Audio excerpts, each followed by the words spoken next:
बिस्मिल्लाहिर्रहमानिर्रहीम, अस्सलाम वालेकुम नाज़रीन, मैं हूं यासिर रशीद और आप देख रहे हैं program the last star. Studio मेरे साथ मौजूद हैं सीनियर तजियाकार राना मोहम्मद अजीम साहब। नाज़रीन, आज सिंध में बल्दियाती इलेक्शन का दूसरा मरहला था। सुबह से लेकर शाम 5 बजे तक पोलिंग का अमल जारी रहा। इक्का दुक्का लड़ाई झगड़े के वाकयात भी पेश आए, प्री पोल रिगिंग के इल्ज़ामात लगाए गए और फिर आज के दिन बैलेट बॉक्स उठा के ले जाने, बैलेट बॉक्स को तोड़ने, बैलेट बॉक्स के अंदर बैलेट पेपर्स को फाड़ने के इल्ज़ामात भी सामने आते रहे। और कराची में जमात इस्लामी के अमीर हाफिज़ नईमुर रहमान साहब ने यह कहा कि हमें फॉर्म 11 और 12 फराहम नहीं किए जा रहे। और उसके अलावा MKM ने कल हमारे प्रोग्राम में सलमान मुजाहिद बलोच साहब ने बात की थी कि हम किसी सूरत इलेक्शन का बायकॉट नहीं करेंगे। हम बायकॉट करेंगे तो उसके नतीजे में जमात इस्लामी को मौका मिलेगा, पाकिस्तान तहरीक इंसाफ को मौका मिलेगा, पीपल्स पार्टी को मौका मिलेगा। तो हम किसी को मौका नहीं देना चाहते। हमने माजी से बहुत कुछ सीख लिया है और हम बायकॉट नहीं करेंगे। फिर रात गए कन्वीनर खालिद मकबूल सिद्दीकी ने PSP रहनुमा मुस्तफ़ा कमाल और फारूक सत्तार के हमरा प्रेस कॉन्फ्रेंस की और उसमें ऐलान किया कि हम बायकॉट कर रहे हैं और साथ ही यह भी कह दिया कि हम वफाकी हुकूमत के साथ भी रहेंगे। मामला क्या बना, आज दिन भर सूरत हाल क्या रही, उस पर बात की जाएगी। सिंध में आने वाले दिनों के अंदर सियासत कौन सा रुख इख्तियार करेगी, उस पर बात की जाएगी। और खैबर पख्तूनख्वा की असम्बली को मंगल के रोज तहलील करने का जो फैसला सामने आया है, उसके बाद मंजरनामा क्या होगा, उस पर बात की जाएगी। बात करते हैं बल्दियाती इलेक्शन के हवाले से। राना साहब, क्या समझते हैं, MKM ने बायकॉट किस मंतिक के तहत किया है जब वो बबांगे दोहल पहले ऐलान कर रहे थे कि हम बायकॉट नहीं करेंगे? बिस्मिल्लाहिर्रहमानिर्रहीम, अस्सलातु वस्सलामु अलैका या सय्यदी या रसूलल्लाह, अस्सलातु वस्सलामु अलैका या सय्यदी या हबीबल्लाह। दो चीज़ें ज़हन में रखिएगा यासर कि मैंने कल भी कहा था MKM अपने फ़ैसले ख़ुद नहीं करती।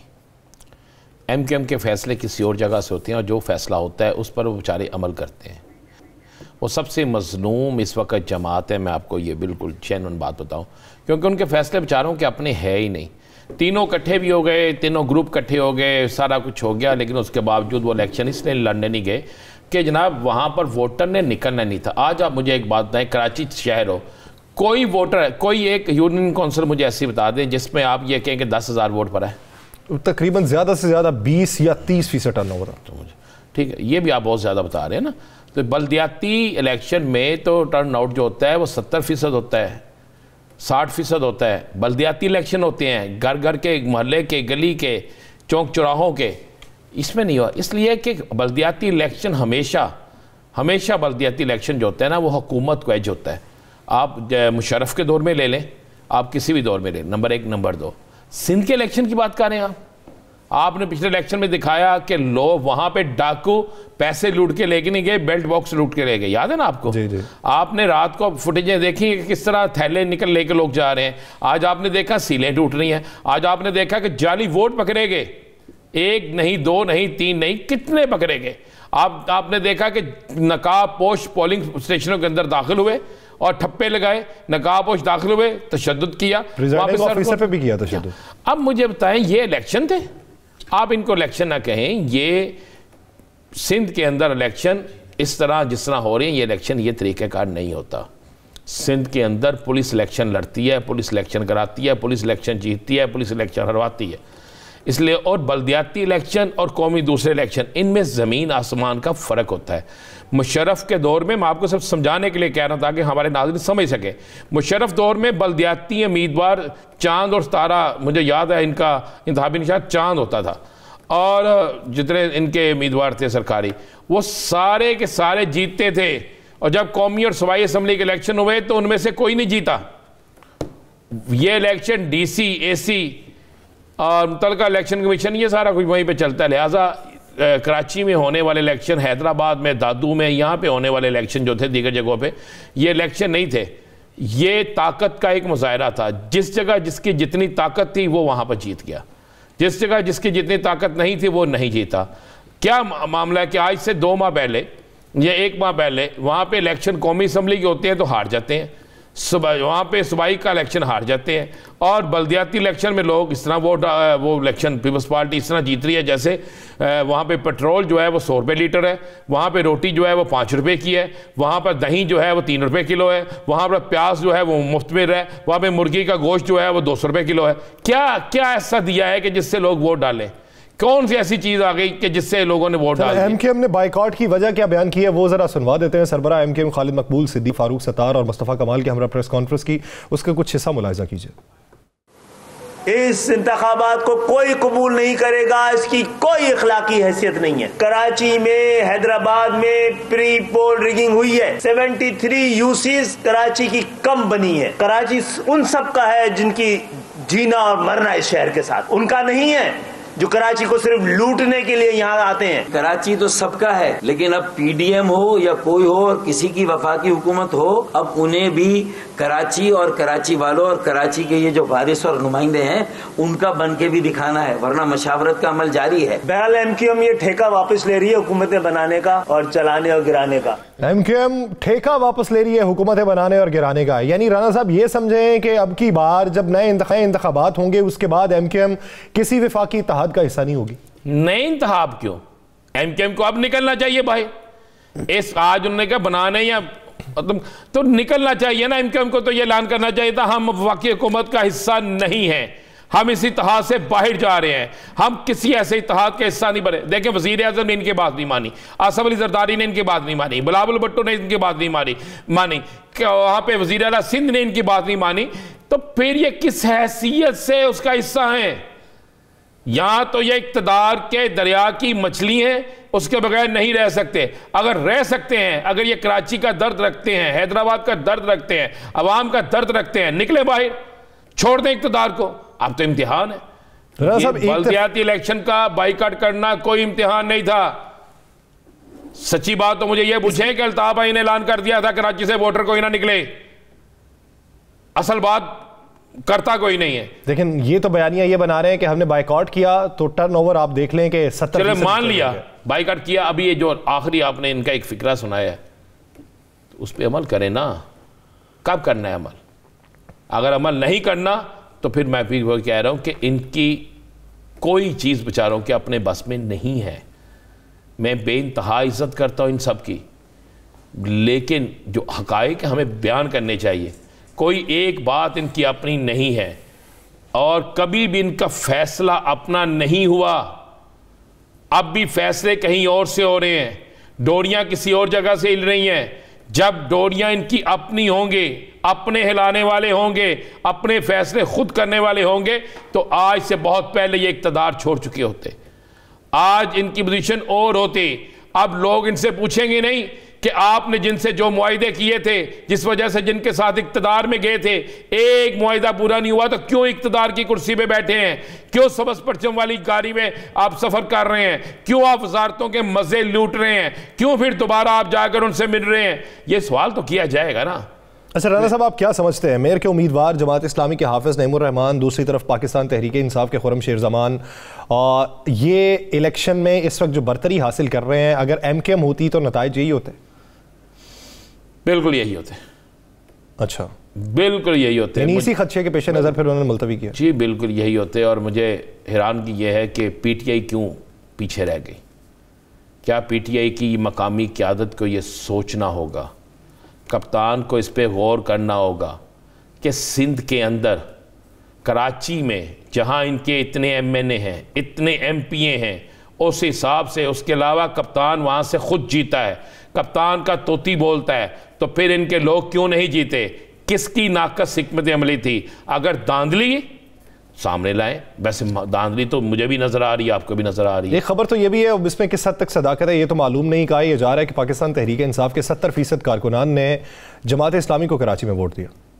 देखें जी, मैं इस बात में कुछ नहीं कह सकता। पीपल्स पार्टी को वोट दे नहीं सकते, लेकिन सबसे छोड़ दें सारी चीज़ों को। नून लीग कहाँ गई? नून लीग तो पंजाब में थी ना, वहाँ पे भी दावा करती थी सिंध में। नून लीग का तो जनाजा निकल गया सियासी। नून लीग तो वहाँ पे नज़र ही नहीं आई, और नून लीग पंजाब में भी उसके साथ यही होना है। मुझे तो सबसे ज़्यादा हैरानगी हो रही है कि वज़ीर आज़म पाकिस्तान की अपनी जमात क्या कोई एक नशिस्त हासिल कर सकी है?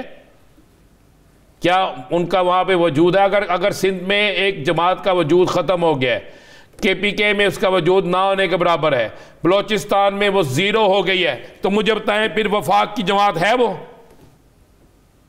फिर तो नहीं रहेगी ना वफाक की जमात। फिर तो वो पहले एक पंजाब की जमात रह गई थी, पंजाब में पीटीआई खा जाएगी उसे।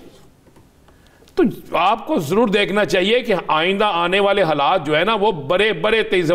या सर आप दो चीजें ज़हन में रखिएगा, एक तो आइंदा आने वाला सियासी सिनेरियो इतनी तेजी से तब्दील होगा, इतनी तेजी से तब्दील होगा कि आप सोच नहीं सकते। सियासतदानों की रुखसतियां शुरू होने वाली हैं। अगले 72 घंटे जरा पाकिस्तान की सियासी तारीख को गौर से जरूर देखिएगा। आइंदा आने वाले 72 घंटों में तारीख किस तरह बदलती है, कौन किस तरफ जाता है, फड्डे कहां तक पड़ते हैं, सियासी पोजीशन किसकी आउट होती है, किसके घोंसलों से कितने परिंदे उड़ के जाते हैं। देखें, इस वक्त जमीनी हकायक के मुताबिक पाकिस्तान के चारों सूबों में अगर कोई जमात सबसे ज्यादा मौजूद है तो वो पीटीआई है। अगर कोई जमात सबसे ज्यादा नजर आ रही है तो वो पीटीआई है। कराची के इलेक्शन में क्या हुआ इसको छोड़ दें, ओवरऑल आप चेक करें। मुस्लिम लीग नून सिर्फ पंजाब, पीपल्स पार्टी सिर्फ सिंध, मौलाना पंजाब में 0, केपीके बलोचिस्तान, सिंध में 0। मुझे बताए फिर ये लोग आइंदा इलेक्शन किस तरह लड़ेंगे? आइंदा इलेक्शन में आप क्या समझते हैं कि 2 माह बाद हो, 3 माह बाद हो, 6 माह बाद हो, ये कहां स्टैंड लेंगे? इनके पल्ले ही कुछ नहीं है। आने वाले दिनों में यासर साहब पाकिस्तान की सियासत का हदूद दरबस टोटल चेंज हो रहा है। राना साहब, खैबर पख्तूनख्वा असम्बली की तहलील जो है वो भी खुश असलूबी से हो जाएगी या वहां पे देखते हैं कि कोई मसला होगा? वहां पे क्या मसला होगा, चलो मुझे बताएं। वहां पे तो अपोजिशन ना होने के बराबर है भाई। गवर्नर क्या करेंगे? गवर्नर वहां पे भी साइन नहीं करेंगे, 48 घंटे बाद असम्बली तहलील हो जाएगी। यही होगा ना जी। तो कुछ नहीं होगा। आप एक बात ज़हन में रख लें, एक बात ज़हन नशीन कर लें। क्या इसके बाद वफाकी हुकूमत घुटनों पे आएगी? वफाकी हुकूमत घुटनों पे आ गई हुई है, आएगी नहीं, आ गई हुई है। जो मैं कह रहा हूं ना, 72 घंटे देख लें ज़रा। इन 72 घंटों में आपको बड़ी चीज़ें नज़र आ जाएंगी। इन 72 घंटों में आपको पाकिस्तान की सियासत में बेइंतहा तब्दीली नज़र आएगी, बेइंतहा तब्दीली। वफाकी हुकूमत की तरफ से इमरान खान को कोई पैगाम देख रहे हैं 72 घंटों में? अब वफाकी हुकूमत जितने मर्जी पैगाम भेजे, पैगाम वफाकी हुकूमत ने नहीं भेजना। अगर आप मुझसे पूछना ही चाहते हैं, ख़बर लेना चाहते हैं, पैगाम ईवान सदर पहुँच गया, पैगाम किसी और तरफ से पहुँचे और वफाकी हुकूमत को उसको मानना पड़ेगा। वफाकी हुकूमत शिकस्त पर शिकस्त खा रही है। वफाकी हुकूमत ने अपने सूरमा भेजे थे पंजाब को फतह करने के लिए, नाकाम हो गए। वफाकी हुकूमत ने पूरा जोर लगाया कप्तान को गिरफ्तार करने के लिए, नाकाम हो गए। वफाकी हुकूमत ने हर वो कोशिश की है पीटीआई को ख़त्म करने के लिए, नहीं कर सके ना। वो खुद ख़त्म होते जा रहे हैं, खुद उनका सियासी वजूद ख़त्म होता जा रहा है। बड़े मियाँ साहब पाकिस्तान नहीं आ रहे, मरियम इसी महीने में आ रही हैं, लेकिन बड़े मियाँ साहब नहीं आ रहे। वफाक में वज़ीर आज़म मुस्लिम लीग नून का, वज़ीर दाखिला मुस्लिम लीग नून का, वज़ीर कानून मुस्लिम लीग नून का। तो फिर मुझे बताएं मियाँ साहब क्यों नहीं आ रहे? तो मौजूदा मुल्की सियासी सूरत हाल के ऊपर आसिफ अली जरदारी और शहबाज शरीफ यानी पीपल्स पार्टी और PMLN के दरमियान क्या कुछ तय पाया? तय नहीं पा सका, फड्डा हो गया। चले मैं आपको खबर दे दूं। किस बात पर फड्डा? इस बात पे हो गया है, अभी ये ज़ाहिर नहीं कर रहे, मेरे पास ये बड़ी कन्फर्म खबर है। सरदारी साहब ने फिर एक दफ़ा पंजाब में अपना हिस्सा मांग लिया कि भाई हमने आपको इक़्तिदार में बड़ा कुछ दिया है, कल को पंजाब के इलेक्शन होते हैं तो पीपल्स पार्टी के इतनी सीटें होंगी जिन पर आपके उम्मीदवार खड़े नहीं होंगे। छोटे मियाँ साहब ने बड़े मियाँ साहब पे डाल दी है सही कि जी बड़े मियाँ साहब फैसला करेंगे। उन्होंने कहा जी फैसला अगर बड़े मियाँ साहब ने करना है तो फिर आपकी मेरी मुलाकात का क्या फ़ायदा है? सही। अब मुस्लिम लीग नून के अंदर से खबर यह है कि मुस्लिम लीग नून किसी एक सीट पर भी इनके साथ कंप्रोमाइज़ करने के लिए तैयार नहीं है, किसी एक नशिस्त पर भी कंप्रोमाइज़ करने के लिए तैयार नहीं है। आइंदा दिनों के अंदर से माहौल क्या बनेगा? पाकिस्तान तहरीक इंसाफ का अगला इकदाम क्या होगा? नाज़रीन, इस पर बात की जाएगी, लेकिन एक ब्रेक के बाद कहीं नहीं जाएगा। Stay with us.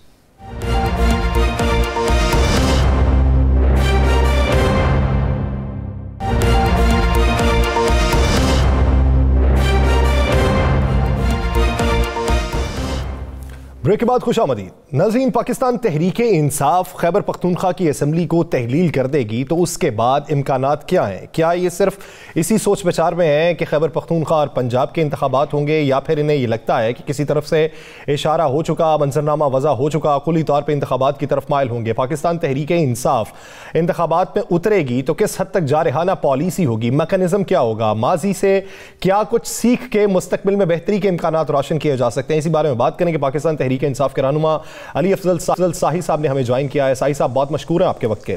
Ali Afzal साहब, अगर देखा जाए पाकिस्तान तहरीक इंसाफ का एक हवा बना कुली तौर के ऊपर पाकिस्तान में, लेकिन आप पंजाब में काफी गहरी नजर रखते हैं। सिंध की अगर सूरत हाल देखा जाए तो पीटीआई की जिस हद तक बरतरी होना चाहिए थी वो नहीं हो पाई। इस पे पंजाब में पाकिस्तान तहरीक इंसाफ की सीनियर क़यादत क्या राय रखती है? यासिर साहब, देखें आपके सामने है किस तरह से सिंध का जो लोकल बॉडीज इलेक्शन है, बड़ी कंफ्यूजन और इबाहम रहा। इलेक्शन हो रहा है, नहीं हो रहा, डिले हो रहा है, एमक्यूएम ने बायकॉट कर दिया। ये सारी चीज़ें आज आप वो देख रहे हैं जो मीडिया पे वीडियो सर्कुलेट कर रही हैं, जिस तरह से ठप्पे लगाए जा रहे हैं। सो मैं समझता हूं कि एक तो टर्न आउट ही देख लें तो उससे पता चलता है कि अवाम ने अदम एतमाद किया इस इलेक्शन प्रोसेस पे, इलेक्शन कमीशन पे। और उसके अलावा जो रिजल्ट्स हैं, जब आप इस तरह की मनूवरिंग करेंगे तो फिर रिजल्ट्स तो डेफिनेटली जो इनका प्लान है और जिस तरह से फिर रिजल्ट्स तो वो आएंगे। लेकिन आप ये देखते हैं कि इसका एक स्ट्रांग अवामी रिएक्शन भी आएगा, और ये क्योंकि बल्दियाती इलेक्शन थे। आगे जब हम इंशाल्लाह नेशनल इलेक्शंस की और जनरल इलेक्शंस की बात करें तो डेफिनेटली उस पर लोगों का रिएक्शन आएगा और लोग इस पर रिस्पॉन्ड करेंगे, रिएक्ट करेंगे। सो अब आप देख रहे हैं कि जिस तरह से लोगों में एक गुस्सा है, जिस तरह से लोग बाहर निकल रहे हैं पंजाब में, ये एक वेव बनेगी। और मैं समझता हूं कि पूरे मुल्क में जब जनरल इलेक्शंस होंगे तो एक डिफरेंट फिजा होगी। अच्छा अली भाई, ये मुझे बताएं, आपको यकीन है कि इलेक्शन 90 दिन के अंदर अंदर हो जाएंगे? रान साहब, देखें, अगेन ये कॉन्स्टिट्यूशनल बाइंडिंग है। मेरा तो बिल्कुल ये ख्याल भी है, यकीन भी है कि जो कॉन्स्टिट्यूशनल रिक्वायरमेंट है वो किसी तौर पे भी जो है उससे रूगर्दानी नहीं की जा सकती, और कोई वजह नहीं है, कोई प्लॉजिबल वजह नहीं है कि ये इलेक्शन डिले किया जा सके।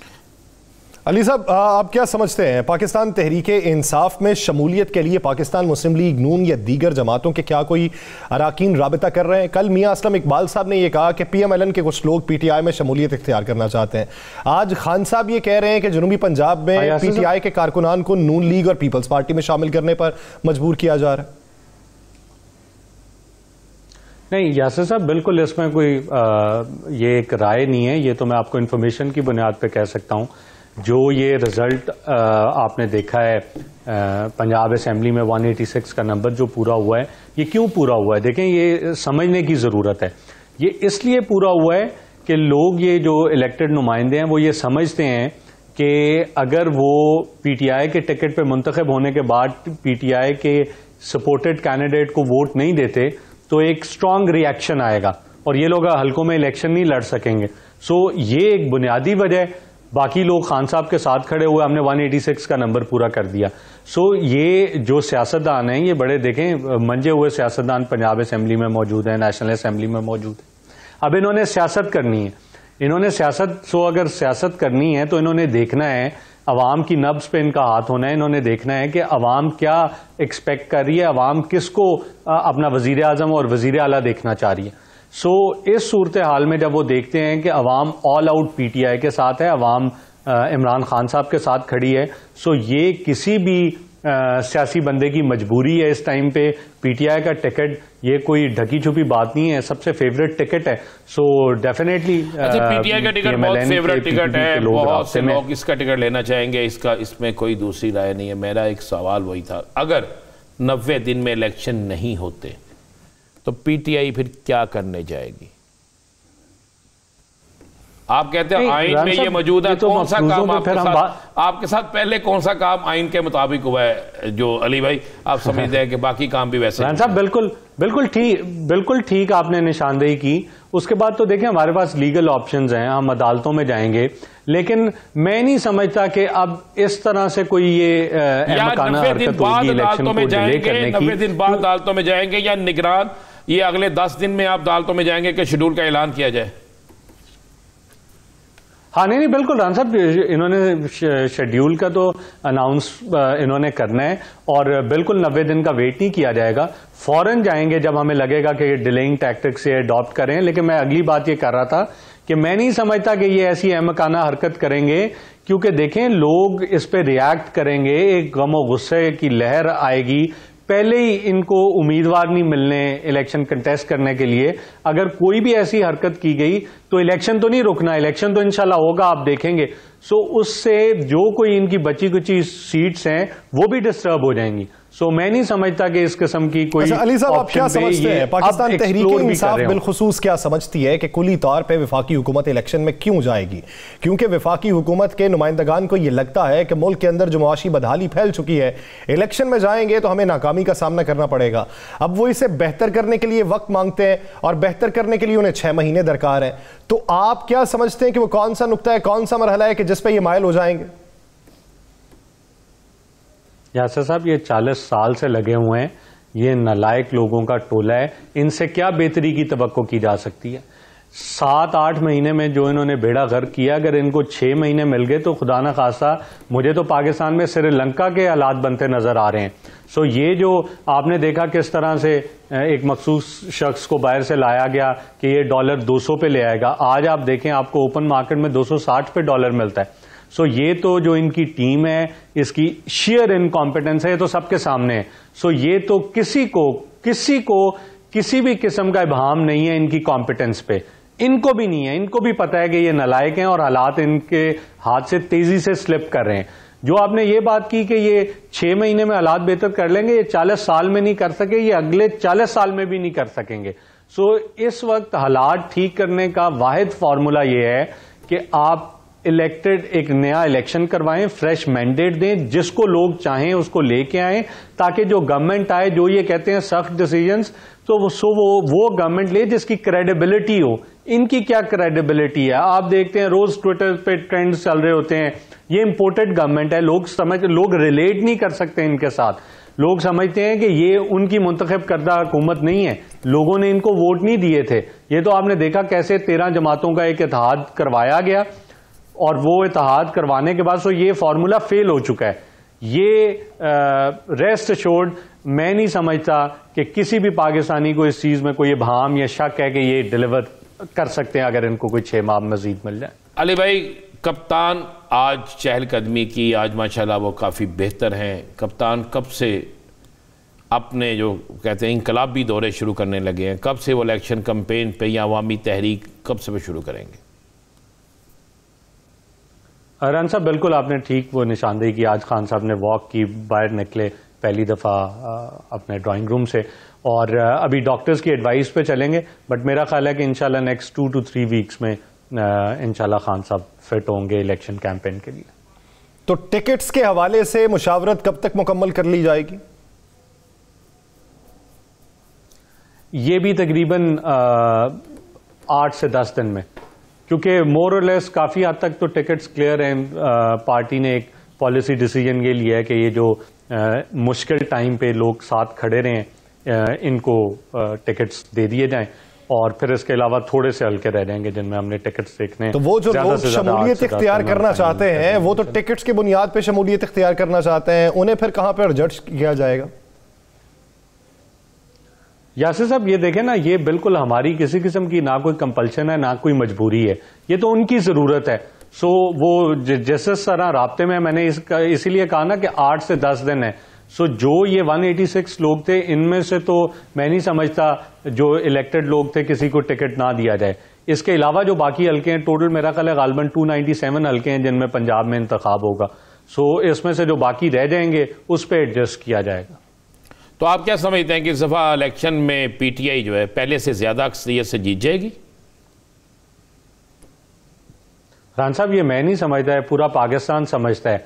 और आप भी बड़े मंजे हुए सहाफ़ी हैं, आप खुद इस बात से आगाह हैं कि जो इस टाइम मुल्क के हालात हैं और लोग रिलेट कर रहे हैं पीटीआई के साथ, और लोग खान साहब को एक मसीहा की शक्ल में देख रहे हैं।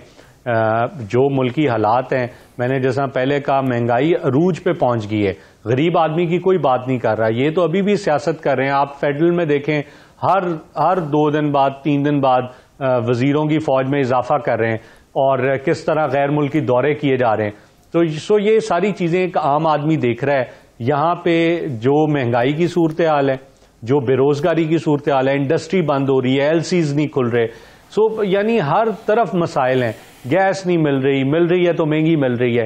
इन सारे मसाइल का हल इलेक्शन में नजर आता है। अच्छा अली साहब, अगर पाकिस्तान मुस्लिम लीग नून इलेक्शन में इंशाल्लाह या पाकिस्तान पीपल्स पार्टी के कुछ अराकीन शामिल होना चाहते हैं और आप कर लेते हैं, चले उनकी मंशा के मुताबिक ही कर लिया, तो माजी करीब में खान साहब ने पीटीआई को छोड़ के जाने वालों को लोटा कहा था, तो अब इनकी शमूलियत खान साहब के उस बयानिए या मौकिफ की नफी नहीं होगी?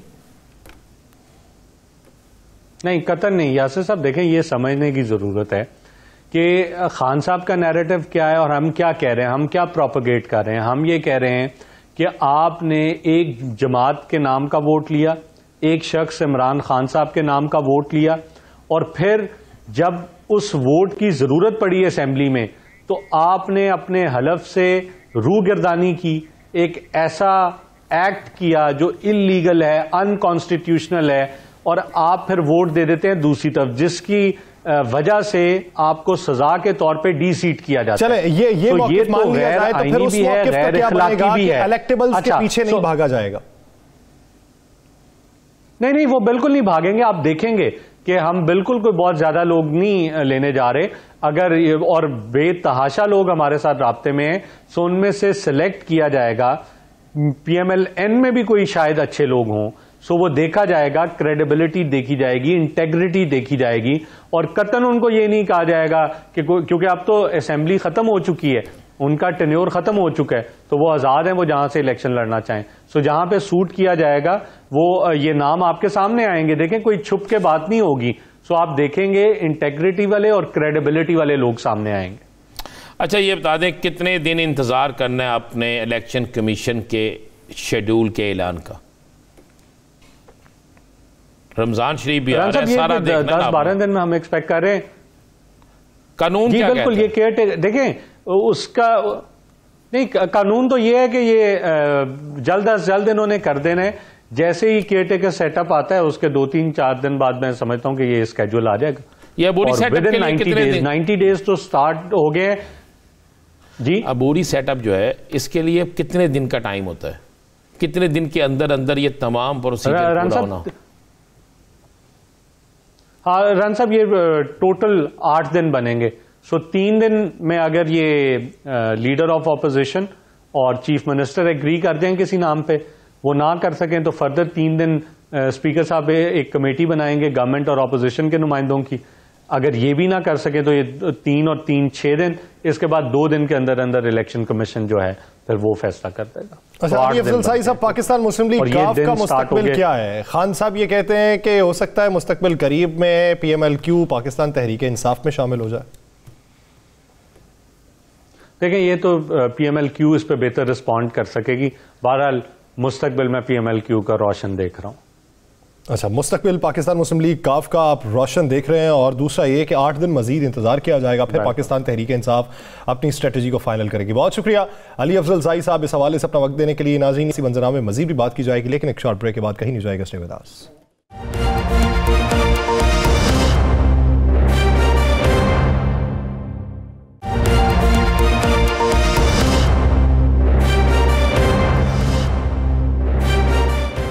ब्रेक के बाद खुशामदीद। नाज़रीन, फिर से बात की जाएगी कराची की सूरत हाल की, सिंध की सूरत हाल की, एमकेएम के मुस्तकबिल की, वफाकी हुकूमत के मुस्तकबिल की, और सिंध के अंदर बल्दियाती इलेक्शन के नताइज के बाद की सूरत हाल की। एमकेएम पाकिस्तान के रहनुमा रेहान हाशमी साहब ने हमें ज्वाइन किया है। रेहान हाशमी साहब बहुत मशहूर हैं आपके वक्त के। रेहान हाशमी साहब, कल सलमान मुजाहिद बलोच साहब थे हमारे प्रोग्राम में। मैंने सवाल किया कि आप पहले ये कह रहे थे कि हम बाइकआउट कर देंगे, लेकिन अभी तक आपने कोई ऐसा ऐलान नहीं किया, तो उनका जवाबन ये कहना था कि हम बाइकआउट क्यों करेंगे, हमने माजी में किया था तो नेमतुल्लाह खान साहब आए, हमने माजी में किया था तो पीपल्स पार्टी मुसल्लत हुई, अब की बार हम नहीं करेंगे, अब ये ऐसा मौका नहीं है कि हम किसी और को मौका दे दें और लेवल प्लेइंग फील्ड दे दें। लेकिन फिर रात गए, एक बड़ा ऐलान हो गया, उसके पीछे क्या मंतिक है? बिस्मिल्लाहिर्रहमानिर्रहीम। देखें, हमारी अव्वल अच्छी यही थी कि हम पार्टिसिपेट करें, और इस पार्टिसिपेशन में हमारा आखिरी लम्हों तक सिलसिला यही था। बहरहाल आपका कमेटी और लीडरशिप ने जो डिसाइड किया है हम कोशिश भी करते हैं और हम उनकी हिकमत अमली के ऊपर यकीन भी रखते हैं। उसकी वजह यह है कि एमकेएम आखिरी लम्हों तक, आपको याद होगा कि हम लेजिस्लेशन भी करने की कोशिश करते रहे और फिर लिटिगेशन में भी गए, कोर्ट के दरवाजे भी खटखटाए, और 2-3 दिन पहले तो कोर्ट की तरफ से भी एक जवाब आया था। वो कोर्ट केस तो चलाएगा डिलिमिटेशन के हवाले से, कोरम के हवाले से और दीगर हवाले से, लेकिन उसका फैसला जो ना फौरी तौर पर नहीं आ रहा था। मैं समझता हूं कि एमकेएम के बाइकआउट करने से ज्यादा मौसर मैसेज दिया है। उसकी वजह यह है कि आपके पास भी शुमारियात आ रही होगी, जो टर्न आउट रहा है उससे आप अंदाजा बखूबी लगा सकते हैं कि जब टर्न आउट रहा वो 45 से 55% रहा, और इस दफा जो टर्न आउट है, जो मेरी मालूमात है, वो 10% से भी कम रहा है।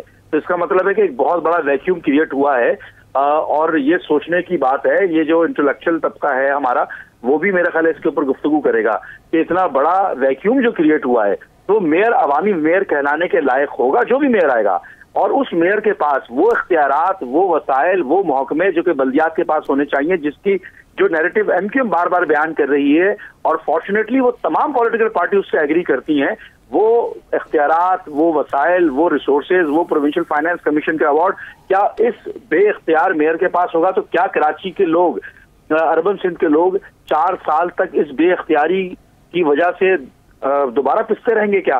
तो इस वक्त पॉलिटिकल पार्टीज जो कि हमारे नैरेटिव को भी तौसीक दे रही थी, हमारे नैरेटिव ही बोल रही थी, तो उनको चाहिए था कि कम से कम कानूनी जंग के मुताबिक हमसे लड़ते, हमारे साथ जो है हमारा साथ देते और कानूनी तौर पर लड़ते इस बात को।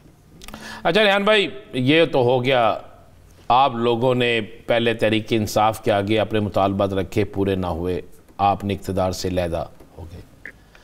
उसके बाद कई गारंटर आए, पहली दफ़ा हमने देखा गारंटियाँ हुई, साइन हुए, बड़े टीवी पे सारा कुछ चला। उस तमाम गारंटर भी आपकी बात मनवाने से इनकारी हो गए, आपको छोड़ के चले गए। तो क्या आप भी उनको छोड़ रहे हैं या आप अभी तक मरवत में उनके साथ ही हैं? देखिए, आपकी बात दुरुस्त है कि पहली दफा ऐसा हुआ कि वो मुतालबात, वो जद्दोजहद, वो तमाम डिमांड जो थी हमारी, जो दिहाइयों से चल रही थी, वो पहली दफा रिटन फॉर्म में, तहरीरी फॉर्म में आकर कंसेंसस डेवलप होकर फेडरल गवर्नमेंट की गारंटीज के ऊपर हमारा एक वर्किंग कोऑर्डिनेशन सिंध गवर्नमेंट यानी पीपल्स पार्टी के साथ डेवलप हुआ, जिसके ऊपर दर्जनों मीटिंगें होती रही। उसमें बेशुमार पॉइंट्स थे, नुकात थे, जिसपे अफहाम और तफहीम के साथ तय हुआ था कि इसको बेहतर अंदाज में कर देना है।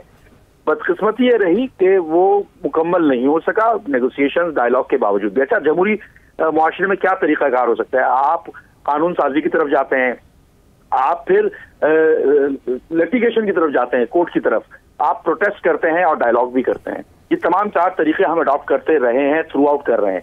अच्छा, अब सिलसिला ये है कि गारंटर्स की जिम्मेदारी, बिल्कुल आप दुरुस्त कह रहे हैं कि बनती है उनकी जिम्मेदारी कि उनकी वजह से जो चीजें साइन हुई है यहाँ पर, जो उन्होंने गारंटी ली थी, अब उसकी इम्प्लीमेंटेशन जो नहीं हो रही, उसकी वजह से होने वाले मसाइल, और अब जो सूरत हाल है वो मैं समझता हूँ कि अब हम डिसीजन टर्निंग पॉइंट के ऊपर है कि अच्छा सर, रेहान साहब, अगर मैं आपकी इसी बात को मान लूं कि 90% जो टर्नआउट कम रहा वो एमकेएम के बाइकआउट की वजह से रहा, अगर 90% आपके बाइकआउट की वजह से रहा तो आप हिस्सा लेते, तो 90 में से 70% वोट तो फिर आपको डलते और आप वाज़े अक्सरियत से जीत जाते। आप वाज़े अक्सरियत से जीतते, सिस्टम में रहते, सिस्टम में रह के लड़ लेते, जो आपका मौक़िफ़ है कि सिस्टम में रह के लड़ना आसान होता है। तो इससे फिर बाइकआउट के नतीजे में आपको फ़ायदा क्या होगा? आप तो कराची के हुकूक की जंग लड़ रहे हैं, लेकिन सिस्टम से बाहर रह के किस तरीके से लड़ सकते हैं? देखिए, ये आपकी बात दुरुस्त, एक बयानिया जरूर हो सकता है। मैं आपको याद दिलाता चलूं कि पिछले बल्दियाती इंतखाबात तकरीबन 9 साल के बाद हुए, और उस 9 साल के बल्दियाती इंतखाबात का SLGA 2013 के तहत कराया गया, जिसके पास होने के वक्त एमकेएम ने सूबाई असेंबली के सामने एहतजाज किया, बाइकआउट किया, सख्त मुज़ाहमत दी, और आज तमाम पॉलिटिकल पार्टीज उस 2013 के जो बल्दियाती कानून है उसके हवाले से इस बात से कन्विंस थी कि ये गैर कानूनी तौर पर ये बिल मंजूर हुआ है जो कि बेख्तियार करता है। अच्छा, एमकेएम भुगत चुकी है वो तमाम सिनेरियो के हम अपने वोटर्स और सपोर्टर्स को जिस तरीके से तवक्का करते थे, लोग जिस तरीके से हम डिलीवर करते रहे हैं, भरपूर तवानाई के मुताबिक भी हम करने की कोशिश करते रहे, लेकिन क्योंकि आपके पास कानून साजी नहीं है, तो मौसर तरीके से होना नामुमकिन है। तो बेहतर क्यों नहीं है कि हम कानून साजी करके मौसर तरीके से कोई भी मेयर आए वो कम से कम बाख्तियार जरूर हो, वो उसके पास बल्दियात के इदारे जरूर हों, solid waste, master plan, building control और दीगर इदारे जरूर होने चाहिए उसके पास, ताकि सही मायने में डिलीवर कर सके। अच्छा, ये एक मौक़िफ़ हो सकता है कि हम सिस्टम में रहते हैं, लेकिन सिस्टम में रहने से वो तबाही और बर्बादी और पॉलिटिकल विक्टिमाइजेशन, म्यूनिसिपल विक्टिमाइजेशन का सिलसिला हम पर जारी रहता।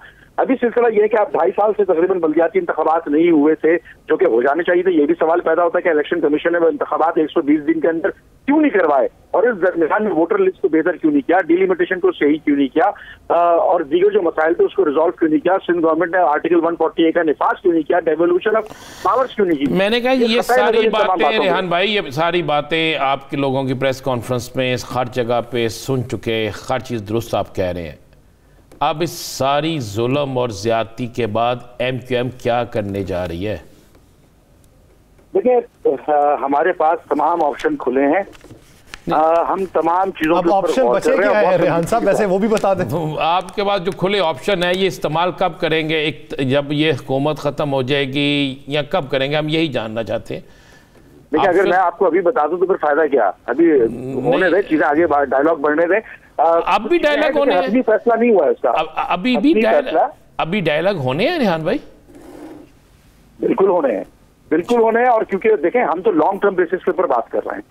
हम वो लॉन्ग टर्म बेसिस क्यों, क्योंकि देखें, क्या ये आप इसको, इस इंतखाब को जो कि आज की तारीख में हुआ है, जिसमें टर्न आउट इतना कम हुआ है, क्या जो भी मेयर आता है क्या उसको ये कहेंगे हम कि ये नुमाइंदा है कराची का, या यहाँ से जो इलेक्ट होकर आ रहे हैं, जहां पर 45% के करीब अप्रोक्सीमेटली होनी चाहिए थी turn out, voter turn out, वहां पर 8% अगर टर्न आउट होकर आ रहा है, तो क्या वो आवाम की सही नुमाइंदगी कर रहा है? तो इसके ऊपर भी बात होनी है।